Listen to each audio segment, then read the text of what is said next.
Space, the final frontier. Join us for a bold conversation. Our prime directive? To recap our favorite Star Trek shows, both new and old. To engage in debate about all things Trek. Prepare to energize with phasers set to stun. Hello and welcome back to Phasers Set to Stun. In this ongoing series from a film by podcast, we focus on every quadrant of the expanding universe of Trek by covering television, animation, movies, directors, and more. Plotting the course, as always, is your core Trek crew. I'm Scott Hoffman. I'm David Burns. And I'm Wayne Whited. Welcome back, everybody. And in this episode, we're continuing with Starter Treks, a spoiler-free, curated episode list of the top 10 episodes you can watch as a great way to get into each series. After listening to this episode, you can find that list in the description below. We're going to talk again about Star Trek The Next Generation, continuing with Season 4. And just to be clear, when we're talking about these top 10s, we're talking about the top 10 episodes to watch in order of appearance, not necessarily order of preference. So it's all in chronological order. And before we go into Season 4 too much, we should start by talking about the conclusion of one of the best two-part arcs in Star Trek history. Without getting into spoilers for that conclusion, which would be very difficult since our viewers technically haven't seen it yet, let's talk about our thoughts on that episode overall. Dave? Well, obviously the biggest one is Wolf 359. We're going to come back to that quite a bit throughout the series. Even in Picard, we're going to hear about it and have some really good dialogue about what happened at Wolf 359. But another thing that I really loved about this episode, it's a very good conclusion, I should say, to the two-parter. It lives up to the cliffhanger that we saw from Season 3. But one of the things I really liked about this was Commander Riker's brilliant tactics that he shows in this. And, it shows that he should be a captain. There's just no doubt about that right. The man deserves his own ship. And he proves it over and over, especially in this episode. Yeah. But I'm glad he's still here with us. Oh, at least for this one. Yes, we got to have Riker. Shelby's brilliant and everything, but I think it's a godsend we had Riker at the helm. Yep. Wayne, what about you? For the most part, I think it succeeded. Back when it first aired, I loved the episode, but I was kind of disappointed that it wasn't a three-parter. I felt that it was a little rushed. But now, looking back in hindsight, we've got First Contact, we got Star Trek Picard Season 3. Yep. I think it's perfect right now. I've changed my opinion. I love it. There's so many great scenes in it. I love the stakes that the episode brought up for Riker, for Picard. It's the perfect Star Trek conclusion. Yeah, yep. And the stakes that you bring up too. It's the stakes for Starfleet. I mean, what happens, and it's just a lot of devastation that they have not seen in a long time. Mm-hmm. Yeah, that scene with the aftermath of Wolf 359, that's really devastating, and it had such a huge impact back there in 1990 when we were watching it. Sure did. Yeah. And keep that in mind when we start to talk about Deep Space Nine, because literally the first scene of the first episode gets into Captain Benjamin Sisko in that battle. Yeah. So it's very interesting how that all connects and definitely comes back later. Yeah. So obviously, first-time viewers, please watch that before getting into anything else this season. We're going to talk a lot about things that would be considered spoilers if you haven't seen part 2. So if you've been able to wait this long, you've got a lot of willpower. Congratulations. But pause here if you need to, and then come back for more. Speaking of this almost being a three-parter, the first episode that we picked to talk about is in some ways considered to be almost kind of a part 3 of this. To me, it feels like an epilogue for Best of Both Worlds. Yeah, and it works that way. I like this episode. It kind of, like I said, I was disappointed it was not a three-parter, but this kind of fills in that gap. It does. Exactly. So that first episode is called Family. As the Enterprise crew recovers from the previous episode, we get some personal perspective on 4 key members of our crew. Worf's adoptive parents visit the ship for the first time since his discommendation. Beverly Crusher has to revisit the past as she gives Wesley a message from his father Jack, who left behind a recording for Wesley to watch when he was old enough. We also get a visit with Picard's family on Earth, his nephew, his brother, and his sister-in-law at the Picard vineyard. He thinks about all that he's been through and contemplates his future with Starfleet. Both Worf and Picard, and Beverly, and Wesley have so many powerful moments in this episode in very different ways, and each one is important for the series and their character arcs overall. Written by Ronald D. Moore and Suzanne Lambden, directed again by Les Landau, who notes that this is his favorite episode of Next Generation.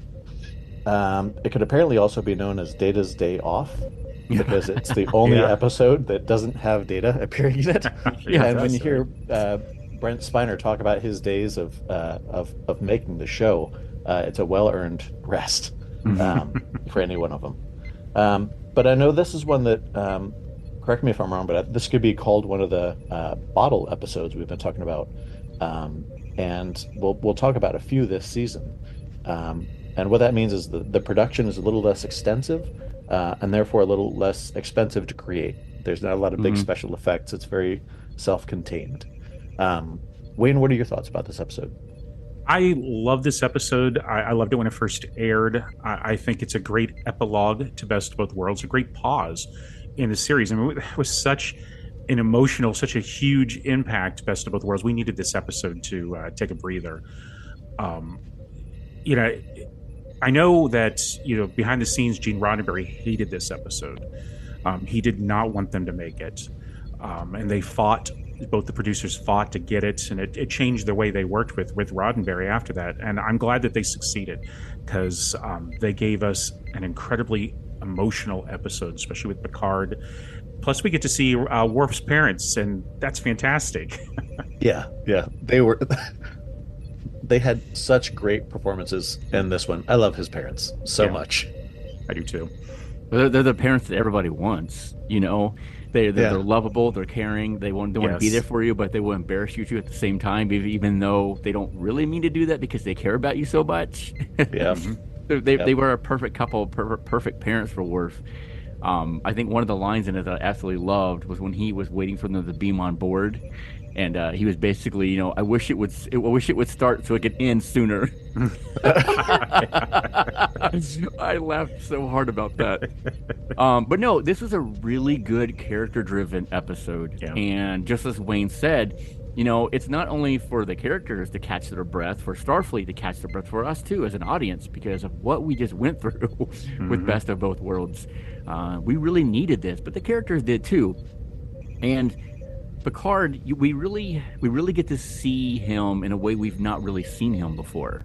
In an environment that we've not seen before, where he's not the captain, and he's just a brother to somebody. He's just an uncle to somebody, and I love the dialogue that we got there with all of them. And so much comes into play, and I can't say anything because as the first motion picture of Star Trek Generations deals a little bit with this episode. Yeah, it does.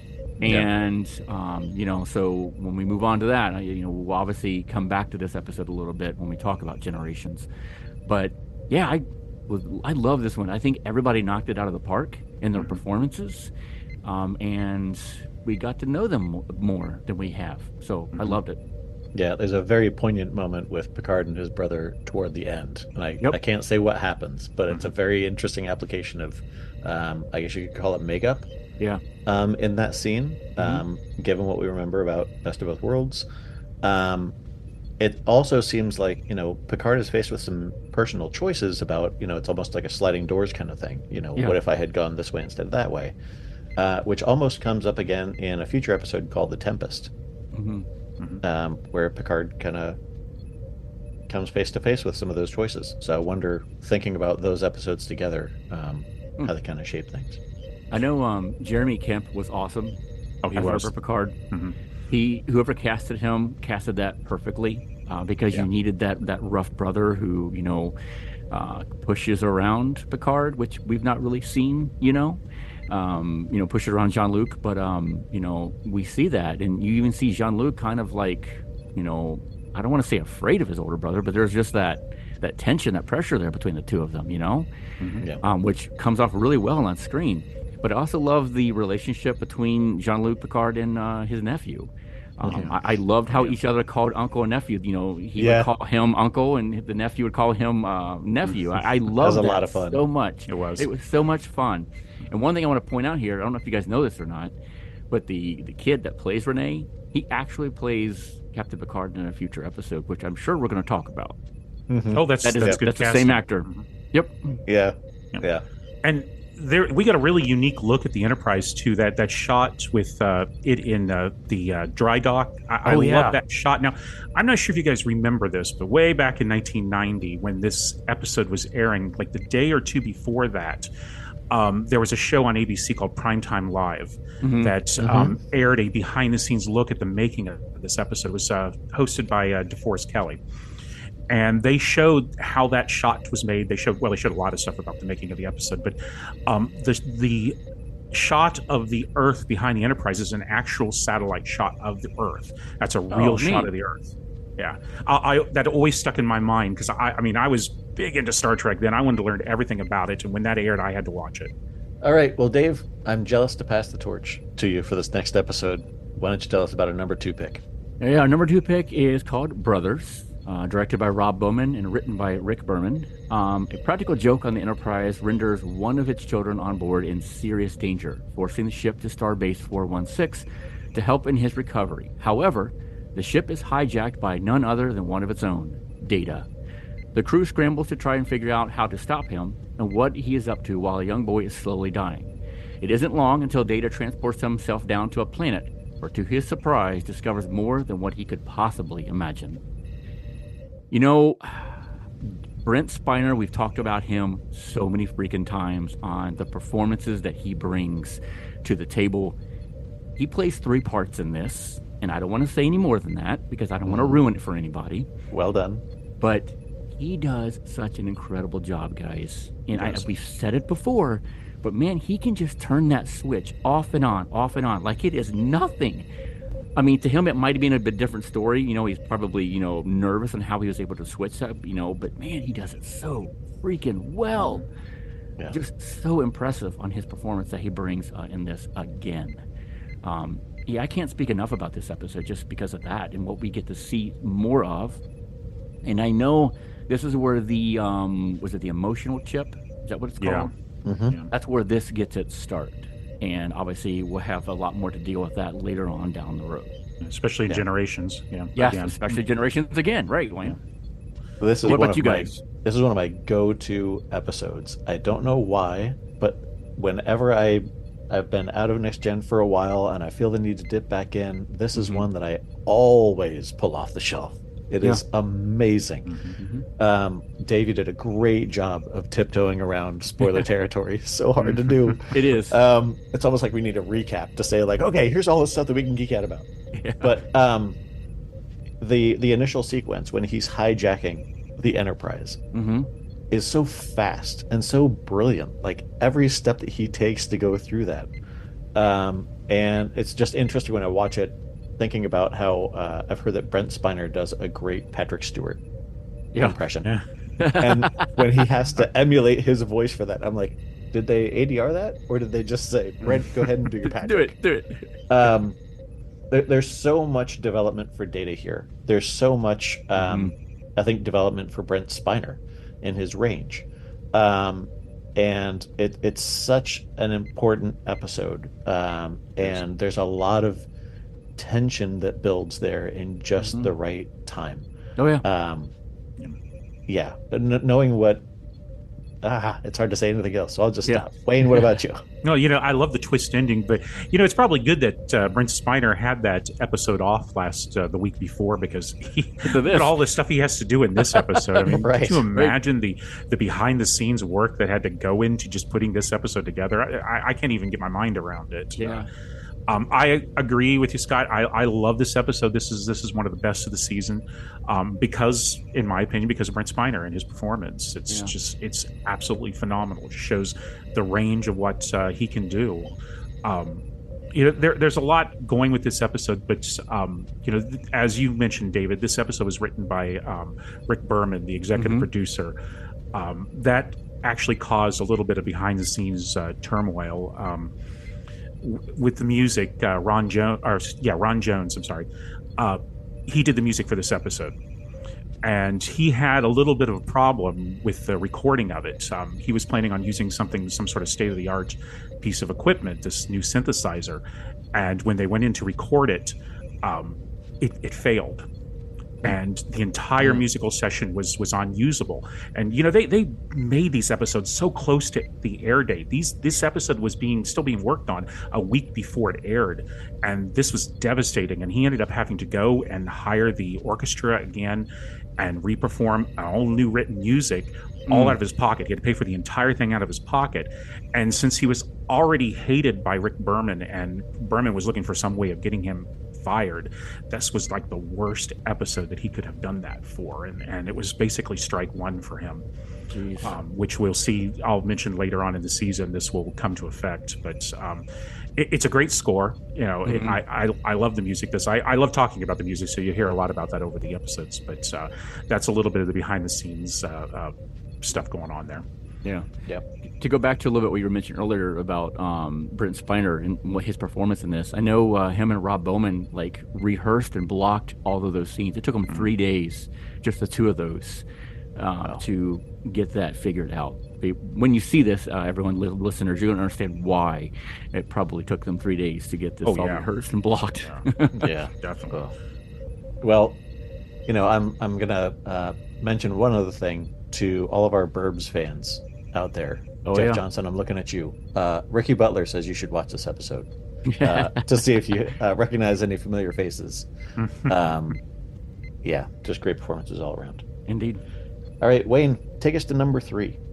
And number 3 is Remember Me. It was written by Les Sheldon and directed by Cliff Bull. Originally aired on October 22nd of 1990. The Enterprise docks at Starbase 133, where Dr. Crusher welcomes her longtime friend, Dr. Dalen Quace, on board.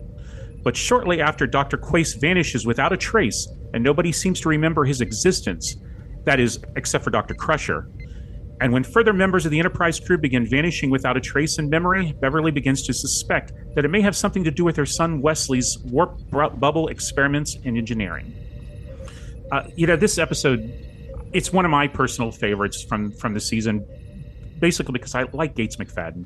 I was so happy that she had returned, and she gets the majority of this episode. This is her episode. It's also got that beautiful visual effect at the beginning. It was created for Star Trek III, and it was used during the first season. But I like that shot of the Starbase, the Enterprise entering the Starbase.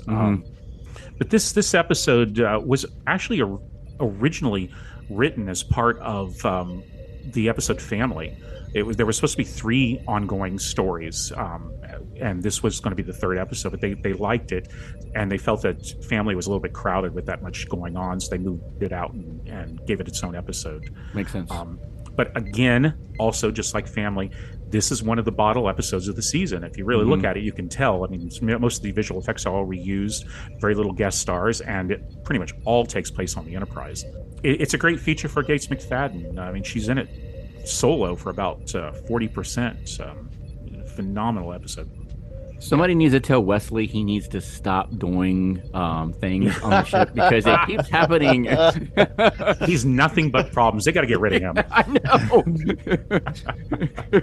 Oh, the experiments. Yeah, quit it, Wesley. Which came in handy in a previous episode. Yeah. A little bit of a cheat, but yeah. And also, I also point out that Gates McFadden, she performed all her stunts in this episode. And you'll see there's a big one in here. And then she also discovered that right after finishing her stunts, she was pregnant. Eek. Oh boy. Yeah.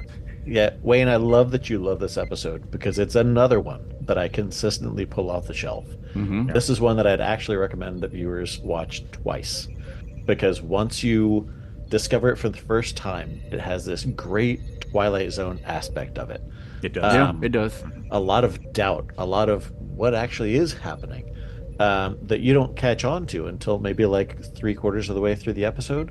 But when you watch it a second time and you pick up on the little breadcrumbs that are telling you what's happening, slowly as it goes along, really kind of it starts to unravel, and it's just so satisfying. I think God bless Gates. We're going to talk about Dr. Crusher a lot here, and this is a standout performance.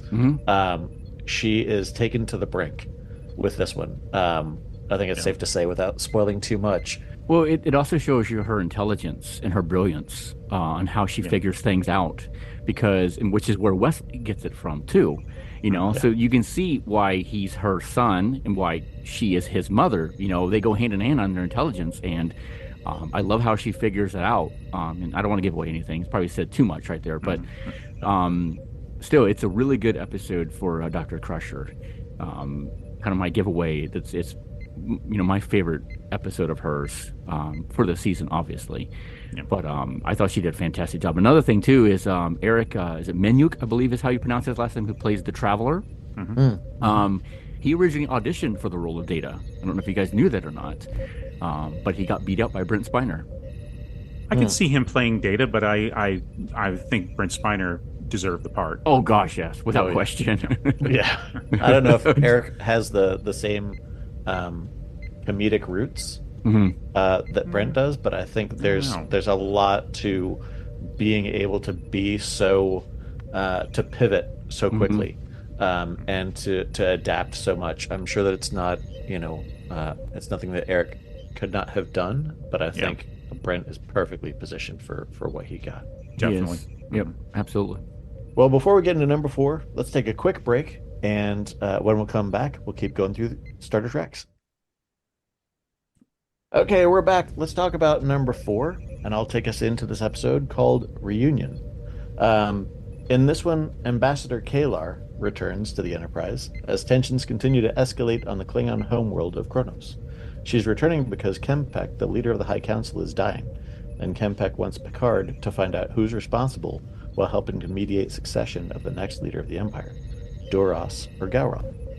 On this mission, Worf looks forward to seeing the woman he loves, but he doesn't know that her visit will change his life in more ways than he can ever imagine. Written by Thomas Perry and Joe Perry, directed by the one and only Jonathan Frakes. There's a lot of important things to tiptoe around here. Yeah, and it's stuff that happens in like the first 15 minutes. Quick. A lot of firsts, a very important Klingon-centric episode. I was surprised to learn this is the first time we see a Bat'leth. Yeah, it is very interesting. A very cool weapon if you understand that kind of arch weapon. And Wayne, is this the first appearance of the Vorcha class Klingon cruiser? Yes, it is. The first new Klingon ship that they built. It was one of the 3 new models that were built this year. The Nebula class and the Cardassian battle cruiser was the other 2. But this episode really expanded a lot on the Klingons, including their ships. Yeah, this whole season's leading into the Klingons heavily, as we're going to see as we move through this list. Yes. Oh my God, done so well. I've got to call out standout performances. Susie Plaxton as Kalar. Love Susie's performances every single time.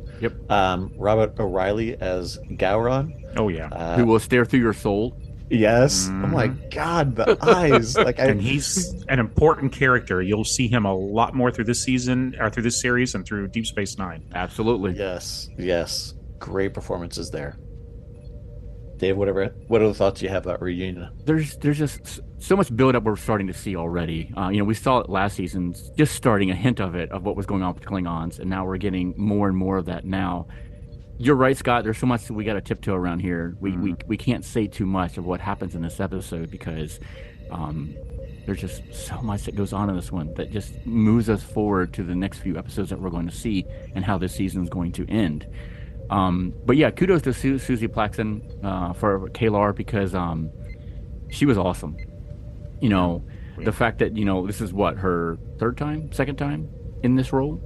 I thought she did a fantastic job in this, and her chemistry with Michael Dorn as Worf just continued to just show on screen between the two of them, and I just thought it was absolutely incredible what they showed us. Yeah, I think it's a great idea to have the relationship between them, with her being half human and him being raised by humans for so much of his life.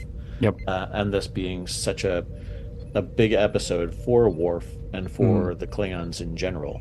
Yeah. So to have her perspective specifically is vital to Worf's development. Yep. Wayne, what about you? This is just such an important episode. You can't skip it. Whether you love the Klingons or you hate them, you have to watch this episode. It's just too important to the whole Star Trek lore. This was the first episode that was written by Brannon Braga, who I always thought was one of the best of the Star Trek writers. He wrote so much of Star Trek coming up in the future, like 100 different episodes, and he wrote Generations. He wrote First Contact. And he started off with a bang. I mean, this is just, I can't mention too much about this episode. There's so much going on that we have to get around. You can't believe it. Just let me just say this. Just watch it. Just go and watch it, okay? Easy enough. Go watch it. Dave, take us to number 5. All right. Final Mission. Directed by Corey Allen. Written by Casey Arnold Ince and Jerry Taylor. The time has come for Wesley Crusher to leave the Enterprise and head for Starfleet Academy. But before he does, he joins Captain Picard on one last mission. A mission that puts them in serious danger when they are forced to land on a nearby moon where they find themselves in a dire situation. Meanwhile, the Enterprise is sent on a rescue mission to help save a planet from a ship that had suddenly arrived in orbit and is threatening their very survival. You know, as much flack, I should say, that Wesley Crusher has gotten over the years, he was fantastic in this episode. Yeah. Yes. Yeah. I loved his relationship between him and Picard here. And some of the dialogue that we see between the two of them towards the end of this episode really made Will Wheaton shine in this episode. And it made me appreciate, okay, there was probably some episodes that I didn't like his character, but when we get to this episode and another episode we're going to talk about next season, I guarantee we're going to be talking about it, is some of his finest moments and made me appreciate him through the other seasons. And I was glad that he was there. And it saddened me, to see that he was moving on, but he needed to. Moving on to Starfleet Academy, it was the proper movement. And I believe Will Wheaton wanted to go on to be in movies. And I think they used this opportunity to write off his character. Yeah, I think you're right. Yeah. Which, I hated to see at this moment because he was finally coming into his own, on the ship. And he was becoming a good character with the people around him, and they were leaning on him and needing him. And I really loved this episode just between Picard and Crusher. I'm glad you brought that up too, because Will Wheaton takes a lot of ribbing over the years, and he really is a good actor. Oh yeah. It wasn't so much that it wasn't his acting that was the problem. It was just that a lot of the writers just didn't know what to do with Wesley, or they just didn't write Wesley properly. And here, this episode is a great example of him being written properly, written with a lot to do with a great emotional impact. I'm glad that he got one final great episode for his last regular episode. Yeah. It seemed as soon as he put on that Starfleet uniform, he became a very important character, and they started writing him better lines and writing him better stories that we all appreciated. Yeah. Yeah. I feel like this is obviously a very important episode for Wesley. I feel like behind the scenes, as I'm thinking back to some of the dialogue that he has with Captain Picard, that's so poignant. It almost feels like Patrick Stewart speaking directly to Will. It is. Knowing how much there was kind of that familial relationship that I think built behind the scenes. Knowing how much he had grown up on the set, and he's being watched by this kind of father figure. Yeah. It had to be a very very difficult to film. And I've got to give credit to Will Wheaton, knowing what he was going through at the time, knowing what he had gone through, and how much he loved the Star Trek crew, and the actors on the set, the crew. It's very interesting how much of a dynamic we see here with Wesley kind of growing up and taking a stand. There's this Captain Durgo, Yep. who is a shuttlecraft captain. That accompanies them on this trip, and just kind of almost the anti-Picard, like seeing a lot of the qualities there that Picard doesn't bring as a captain, and Wesley's standing up for that. Yeah. And standing up for himself and the decisions that he makes. Gotta applaud Will Wheaton for this episode. Very important in his arc, so absolutely don't miss this one. The dialogue between Wesley and Picard, we've mentioned it before, but I know this is the first time that Boothby is mentioned. And obviously, it's going to come, into play in the next season. But the one line that it just gave me chills and almost teared me up is when Picard looked at him, he goes, "Oh, I envy you, Wesley Crusher. You are just at the beginning of the adventure." I love that line so much, and such an impact it has between those two characters. Because let's remember, Picard's like, "Get this child off my bridge," when we saw in season 1, and that's how much their relationship has grown and just comes to this point. So powerful. Well, and so expertly written. Like even the title, when you first see it, like we've lost some big characters. Yeah. At this point, right?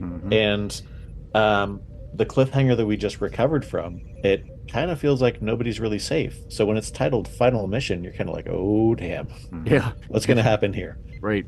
There's a line after that, Dave, and I totally agree. That's such a great performance. When Wesley is walking away at one point, and Picard says to him, "I've always been so proud of you." That's such an important moment for the two of them. Oh yeah. Too many good things to say without spoiling. And I also want to mention, because this season had some great guest stars all throughout the year, but I want to bring up this episode's main guest star, and that's Nick Tate. He did a really good performance in this episode. He actually was one of the stars of another great sci-fi series that I love, Space 1999. He played Alan Carter during its 2 seasons, so it was neat seeing him. And I remember it was a big deal too. I mean, TV Guide made a big deal about him appearing on the show. But he'll appear again. I think he comes on. I think he was on Deep Space Nine for an episode or so, if I remember right. But I had to point him out because he's phenomenal in the episode. Absolutely. All right, Wayne, take us to number 6. All right, the 6th episode is Clues, written by Bruce D. Arthurs and Joe Minowski, and directed by Les Landau. It aired on February 11th, 1991. When the Enterprise is investigating a planet in the Nagambi Nebula, the crew are knocked unconscious by a mysterious wormhole. According to Data, the crew were only unconscious for a mere 30 seconds.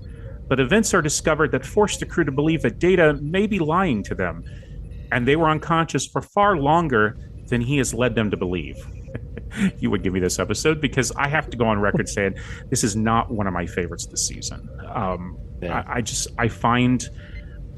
Well, this was in 1991, and there was another show that I had just started watching at the time, and that was Red Dwarf.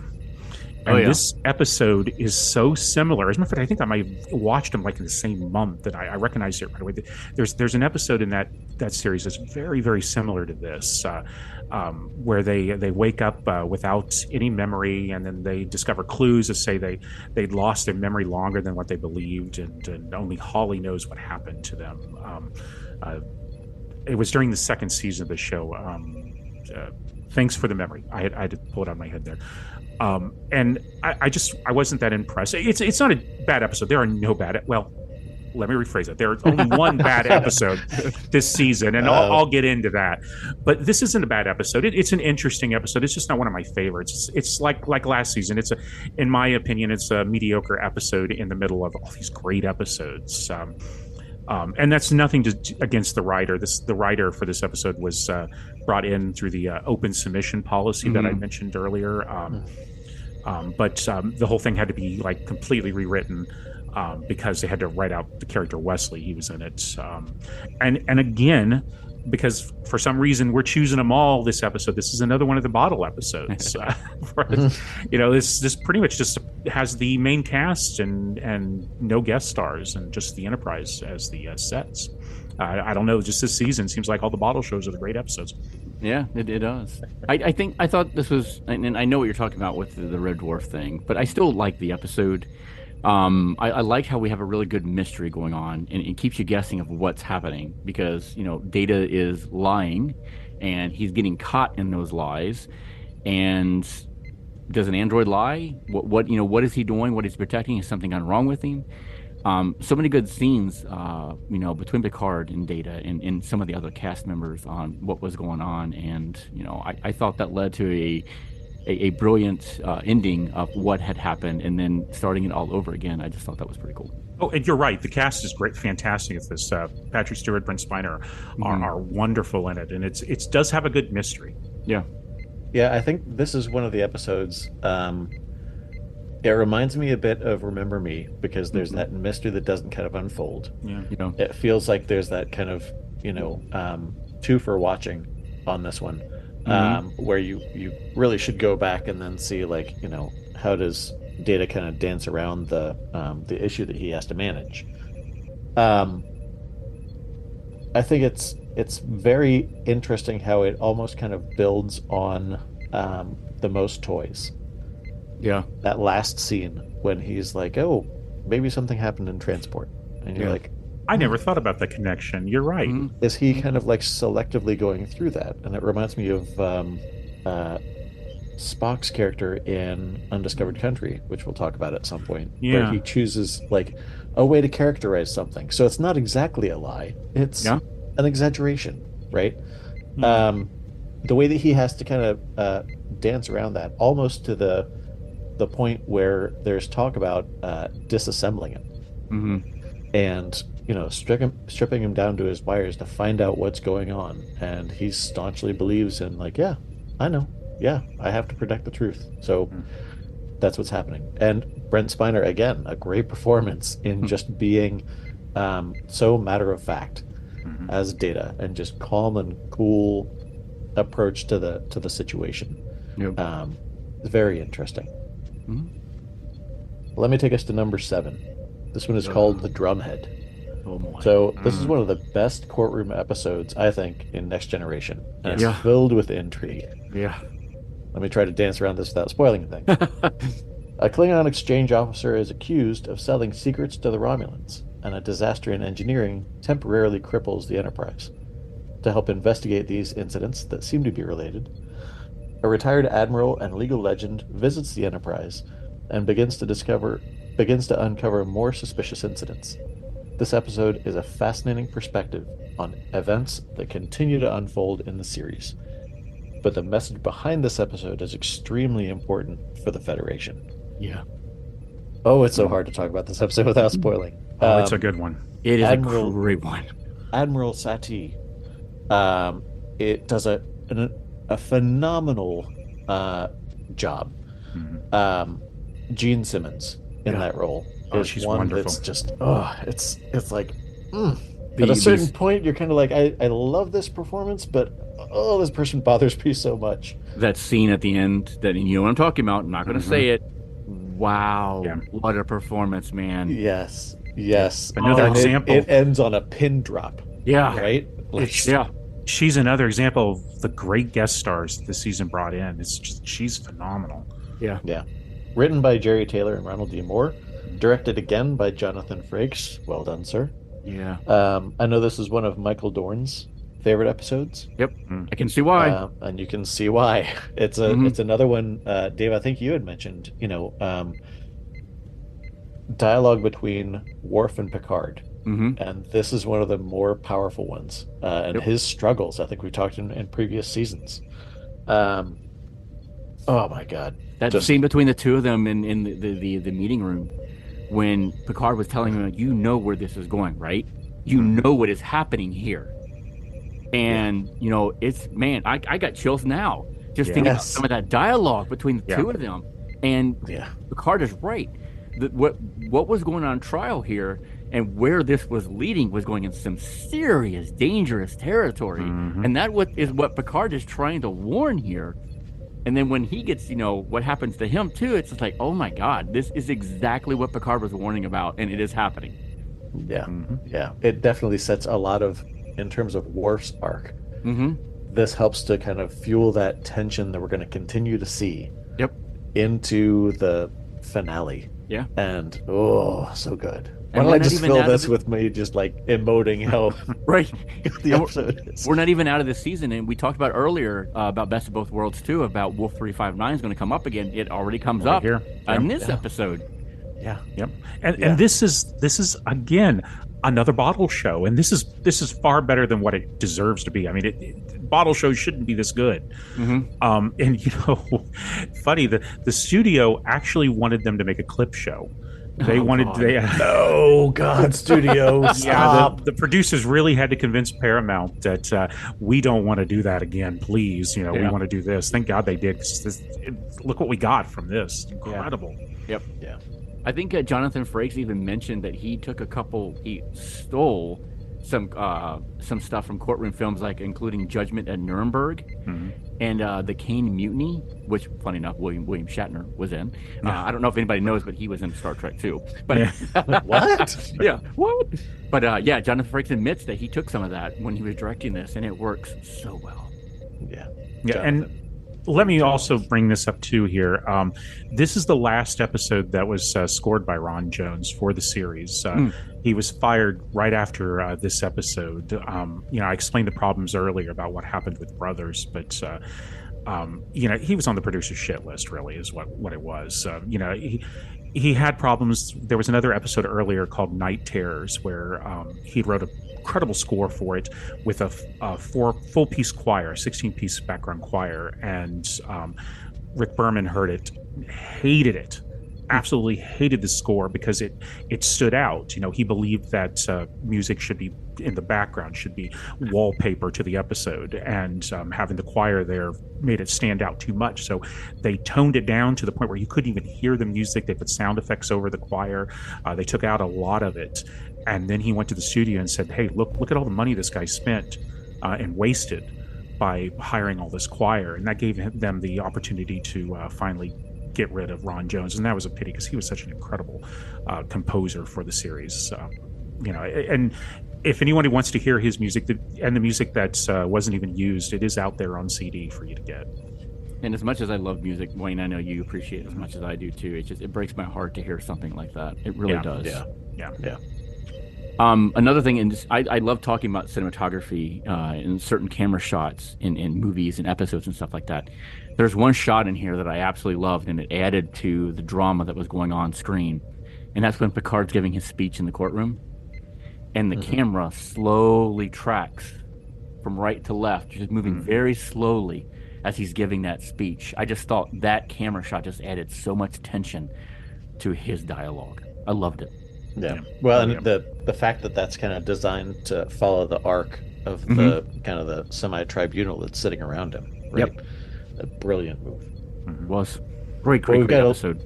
A lot more ahead of us to talk about. It's only 3 more episodes, but oof, it's a lot to them. So let's take a quick break and come back with number 8. All right, we're back. Dave, take us to number 8. I would love to. Half a Life.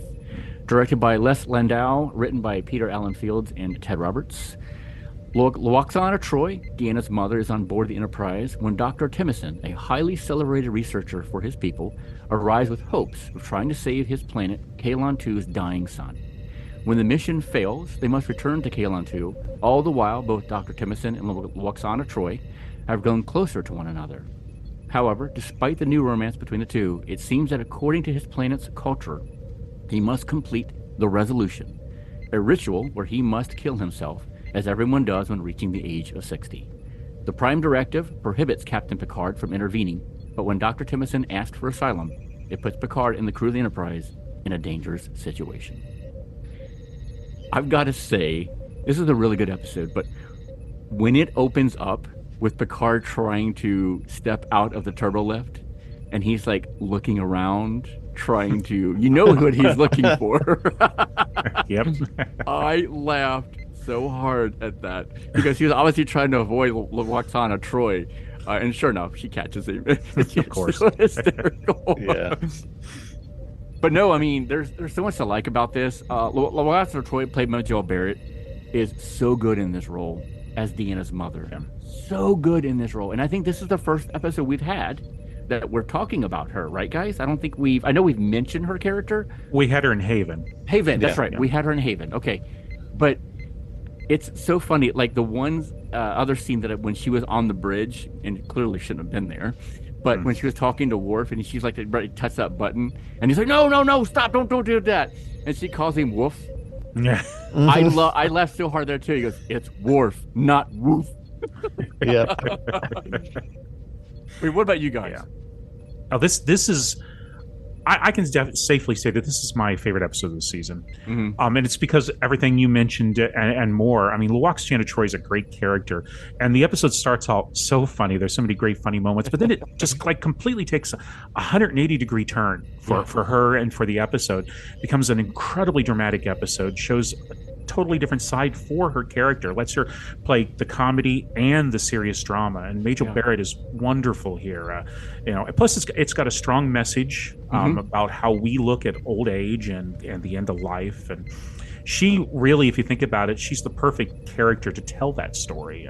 Right. And you see it right here with her performance. Yep. And David Ogden Stiers, Dr. Timothy. Oh, God, yeah. I thought he did a wonderful job, and I know a lot of people would know him from MASH and many, many other things he's been in.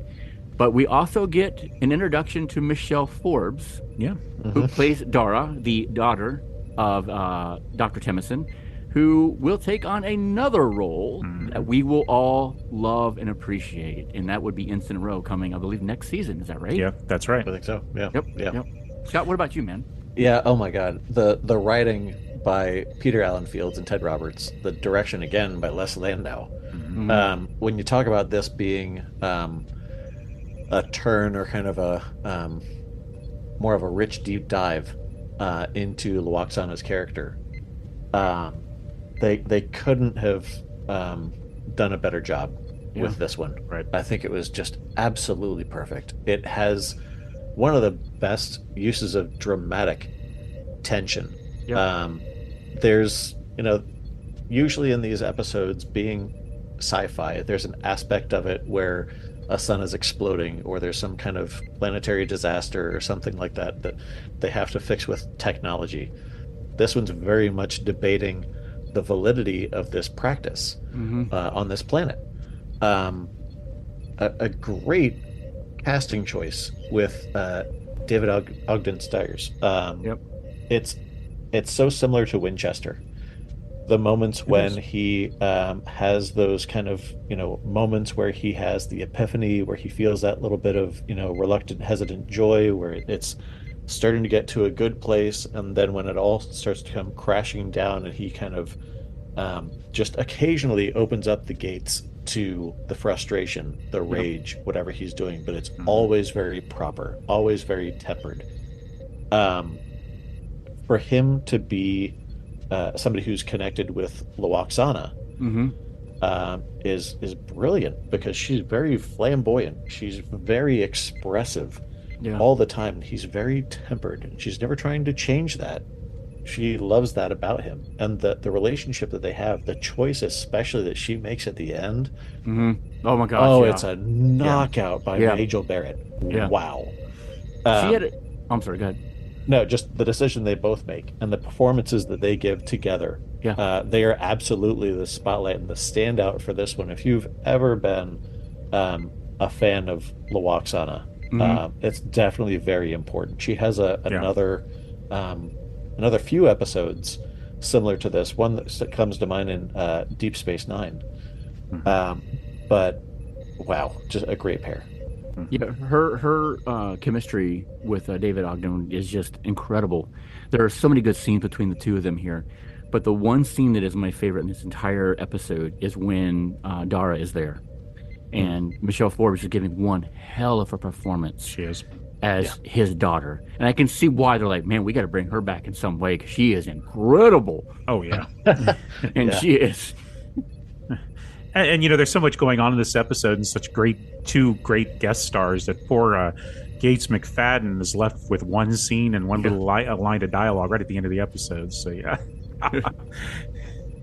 But I also want to mention, too, that, again, the music of this episode is phenomenal. Dennis McCarthy did the score. He was nominated for an Emmy Award for the score for this episode. He lost to John Debney for that man's work for young writers. Definitely worthwhile. All right, Wayne, take us to number 9. And that's The Mind's Eye, written by Renee Echevarria and Ken Schaefer, directed by David Livingston. Aired on May 27th, 1991, right after we graduated. Geordie LaForge is heading on a much-needed vacation to Risa when his shuttle is intercepted and captured by the Romulans, who hope to use him to start a war between the Federation and the Klingons. Geordie is brainwashed and returned to the Enterprise, unaware that he has been transformed into the perfect Romulan assassin. It's very obvious that this episode is inspired by the film The Manchurian Candidate, but it works. It's a great episode. I mean, Ron Livingston, who was one of the producers of the series, he used that film as an influence for this, and kind of emulated some of his the directing style that the original director used. And there's quite a surprise at the end of this episode. I can't really talk about it because it's one of the biggest spoilers of the season, and has implications that continue to the next year or so. So all I can just say is just go, watch this one and see that for yourself, because it's quite a shock. Yeah, I mean, this clearly leads into the episode that Scott's going to be talking about on our 10th pick. Yes. And we've been talking about it all season on how all of this is just building and building and building until we get to this crescendo, which is what we're going to get in the finale. But I really love this episode. LeVar Burton, I thought, did obviously a fantastic job. He did. In this, and in playing that, is it him? Is it not him? Those kind of things, and the ending that he has with, I believe they were my memories. I swear I did those things. But they were implanted, and just that dialogue he had with Counselor Troy there at the end, I just thought was so well done. But again, going back to talking about some cinematography work, the odd shots of LaForge walking through the halls of the ship heading towards, the shuttle bay where we know what events are going to try to take place, where he's heading. I love those shots because they were supposed to be awkward and weird to make you feel uncomfortable. And I thought they were great. It did. Yeah. Just taking a quick moment to acknowledge how much Counselor Troy has her hands full with this ship. Not just for this episode, but so many times when somebody has to endure a lot of psychological trauma, like doubting reality type of psychological trauma. Hands full, hands down, especially the dialogue that you were starting to mention there, Dave, toward the end of the episode. Such a great performance by both LeVar Burton and Marina Sirtis. I love the use of the Geordie vision. Yeah, you can see through his visor. Yeah, I think it's a great improvement versus what we have seen before. I know there was a previous episode where you're able to kind of like see through his eyes, and they had it on the view screen, but it was very difficult to see. Right. Just a very interesting use of purples and greens there. The range of emotion that LeVar has to go through, that he has to portray in this, with his conditioning, with his torture, and then just to be so, cool and collected, not knowing what's happening to him on the Enterprise is astounding. Just great use of visuals, great use of psychological intrigue in this one. And the good tension building that we get towards the end when Data, finds out what he finds out, and you got to get racing to that moment to get things to stop, and then back to what Wayne said, to the ending to this one. Wow. Yeah. Although in a subsequent watching of viewing of this one, there is part of me that was thinking all that speed that Data was able to apply in Brothers. Maybe he could have found a quicker way to stop the event that he had to stop. Maybe this is the time to be a little bit more assertive of that. And there are two really good guest stars. Oh, actually, there's three, but we can't mention one of them.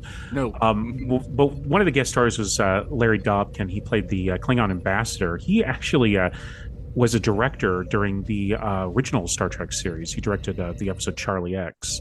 Oh, nice. And then we got John Fleck, who plays one of the Romulans. We see him later on. He played Silic in Star Trek Enterprise during its first 2 years. Oh, and there's a couple firsts too in this episode. We got the first time we ever see the Klingon and the Romulan transporters, and then we got to see the new Starfleet phaser rifles too. That's right. There's one more first time. Majel Barrett receives credit for voicing the Enterprise D's computer. Oh, well, she deserved it throughout. I'm glad they did finally get around to doing that. Yeah. Yep. Yeah, she's so important to Star Trek universe in general. Yes. Yep. Don't overlook Majel Barrett. So astounding. All right, well, let me wrap up the list with number 10. And this is another two-parter. This is another cliffhanger. Is very good, so watch it. That's all I can say. Everything else is there we go. We're done. Tensions on the Klingon homeworld escalate into civil war as the Duras family and Gowron continue to fight for leadership of the High Council. The Enterprise, Picard, and Worf are forced to decide where they stand in the matter, or if they should do so at all without violating the Prime Directive. Behind the scenes, a mysterious and villainous figure is pulling the strings that connect the Romulans in this conflict. This is an important two-part episode that has repercussions into the rest of Next Generation, Deep Space Nine, and beyond. I've got to, give credit to Cliff Bowl, the director. Does a great job in this one. The writers, Ronald D. Moore and Joe Manoski. But I really want to point out Lursa and Bitor, the Duras sisters. Oh, yes, please. Yeah, love them. I forgot this was their introduction. Good. Gwyneth Walsh, Barbara March. Yes. Wow. Yeah. This pair is so smart, so powerful, so manipulative. Damn. Yeah. A whole nother aspect of Klingon culture. And of how Klingons kind of differ, right? You're seeing different facets of what it means to be Klingon, how people interpret that. And the power play. I love the sets in this one. I love being in the council chambers. I love the transporter effect that we see with this one. That Klingon kind of red dusting. Yeah. And I think one of my favorite scenes in this is actually Worf and Guinan. Oh, yeah. Talking about that Worf not believing that Klingons laugh. Was that the target practice scene? Yes. Target practice. Yeah. So good. So good. That line where he's like, well, I practice at this level. And she's like, all right, I guess I could come down to that for a day. Ooh, I've talked about that target practice kind of set before. Very simple, just a circle surrounded by, darkness and a bunch of, lights that you have to hit in a certain sequence, I assume. But their interaction builds on their relationship so much for her to be able to kind of like take him out of himself for a moment and just say, hey, there's a difference between your perception of what that needs to be and who you are. And it's a balance between the two. You don't have to dive headfirst into this too much one way or the other. Find that balance. Such an important relationship. And so many important things that happen in this episode. Oh my gosh, yeah. And Robert O'Reilly's back as Gowron. And then, of course, we get Tony Todd back as Kern. God bless Tony Todd. Yes, yes. And, I mentioned this to you guys. I texted you the other day when I had rewatched this episode. I still think Best of Both Worlds Part 1 is still the best finale of any Star Trek. But, man, I forgot how powerful the ending of this one was, too. Yes. And this was originally going to be the third season finale before they even come up with Best of Both Worlds, but then they did and said, oh, let's move this off. We got to do the board one. Yeah, I'm glad they did it this way too. Me too. But so much going on in this, it leads into the next season and just leads on to everything else in Star Trek from here on out. All right, so that wraps up our top 10. Now, there's still a bit more to talk about, and usually I want to end on a high note, so let's go low for a minute. In every season, there's got to be an episode that we don't necessarily love for certain reasons, or things that we wish didn't happen. I don't know that there are many for me in this one, but I would say, just to start us off, as strong as this season is, even the problematic episodes still have a lot of merit, I think. Oh yeah. That being said, the episode that I would choose is actually Suddenly Human, just because it had a lot of annoying moments from an audible perspective. There's this kind of wailing that one of the characters does, and he's got this kind of teenage attitude that's very grating, and music that he plays that sounds like a garbage disposal running full of Christmas ornaments. Like, it just really got on my nerves. So, Dave, what's one of yours? For me, the least episode I didn't like in this one was the episode The Loss. Counselor Troy losing her Betazoid powers, and basically resigns her position. And then I guess there was like two life forms that the Enterprise finds itself trapped between. Yeah. And then by the end, everything's okay. Everything's back to normal. Okay, fine, let's go. Let's move on. I know they toyed with the idea of making her lose her power altogether. And I don't know if I would have gone that far. But what I've liked to have seen, and something they would have done today, is they might have stretched this out more, where she did lose her power for maybe a season, or a half a season, or something like that. And you see that coming back in each episode where she's dealing with that. I think if they would have done more of that throughout the season, or take it into the next season, and she finally gets them back, I think I would have liked that a lot better. But as a whole, I just did not like this episode. Yeah, that's a good idea. I like that, what you just said. That would have been a great idea. For me, it's very obvious because this was a great season, and there's really only one that stands out, and that's Night Terrors. Definitely my top 5 least favorite episodes of the series for so many reasons. I find the FX that Troy flying through the clouds just really bad. I mean, even the guys who did the visual effects thinks it's bad. Jonathan Frakes hates this episode. The director of the episode hates this episode. He won't even talk about it. But I have a more personal reason for hating this episode, because kind of a major event happened in my life. I was a senior in high school, and I was working at McDonald's, and I'd gotten off late. These episodes aired at 10 o'clock on Thursday nights in my area, and I was driving home real quick down State Route 29, trying to get home, and I ran into a deer. Oh. and it smashed up my car big time. With I hit it, and then it flipped up in the air, hit my roof, and smashed my front windshield. Put $2,000 worth of damage to my car, and I had to miss the episode. And it was this episode. Yeah, and it was this episode. And even to make matters worse, I was rather embarrassed that, I hit a deer rushing home to watch Star Trek, so I didn't want anyone to know about it. And the next day I went to school, and where I went to school, there was a teacher that was a relative of mine, and he found out, and and of course, me trying to keep it a secret, he announced it on the morning announcements to the entire school, that I had hit a deer rushing home to watch Star Trek. So I was really embarrassed. So I hate this episode. You have many good reasons there. Yeah, you do. Yeah. I'm with you on this. I don't disagree with the flying Deanna effect. It was so weird. All right, getting into something a little bit more positive. We always focus on one specific crew member for our favorite moments. And in every season, we pick somebody different. And for this one, we're picking Dr. Beverly Crusher. So, Wayne, what's one of your favorite moments of hers? I had to really think about it because I loved her starring role in Remember Me, and she really shines in that one. But I think I'm going to choose the dancing lessons in Data's Day. I know it's one of the episodes of our top 10, but it's still a really good episode and a really important one too. She did Gates McFadden did all the choreography for the scene because she was a choreographer before she became Beverly Crusher. She worked with Jim Henson and his on some of his films, but I love the look on her face when Data comes and asks her to teach him how to dance, and she grabs him and pulls him out of the way so that nobody else can hear it. Want to keep it a secret. From what I heard, that both her and Spiner wrote their own dialogue for the scene, and then the writers just went with it.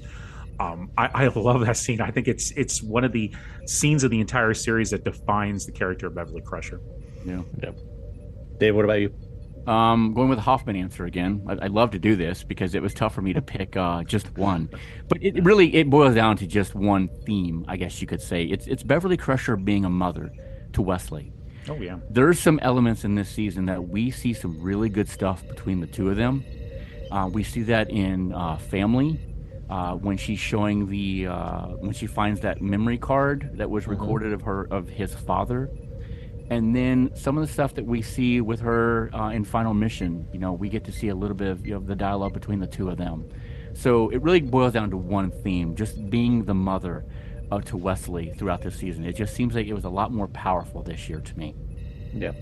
I'm glad that they did more with her character. And I know that, or I've heard that Gates McFadden was very frustrated with, how much she was not necessarily given. But you definitely see, when we talk about Counselor Troy had her hands full, so did Dr. Crusher. Like, the scenes where you see her have to keep her composure during Final Mission to be like, yeah, well, my son might possibly be dead, but there's a lot I have to do here on the ship, and just keep it together. Wayne, I'm going to double down on what you said about Data's Day and the dance scene.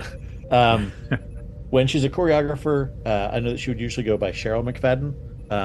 When you see the behind the scenes Labyrinth outtakes or the behind the scenes special of that, when I saw her there as Cheryl McFadden, I was like, oh, twin sister, like that's awesome. But knowing how much that's an important part of Gates McFadden, the fact that she did all the dancing in those scenes, and she's listed as the choreographer for this one, is great. I think we're at the end of this episode, wrapping up season 4. Thanks, guys, for being here. Yeah. Fun as always. Love it. Yes, love it. And as always, thanks to our listeners for joining us. Know that Hailing Frequencies are always open for you to share your thoughts and your questions on social. Let us know what you think and share your favorites that we didn't mention. You might get a mention on a future show. You can email us at afilmbypodcast@gmail.com. Find us online, afilmbypodcast.com.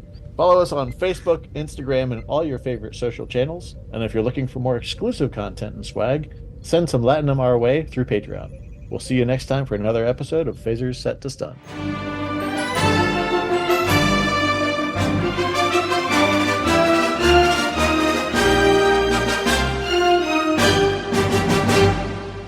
You can email us at afilmby. You can break it. Tough. Kalar. Kalar. I got it right this time, damn it. You did. right. We're proud. All good.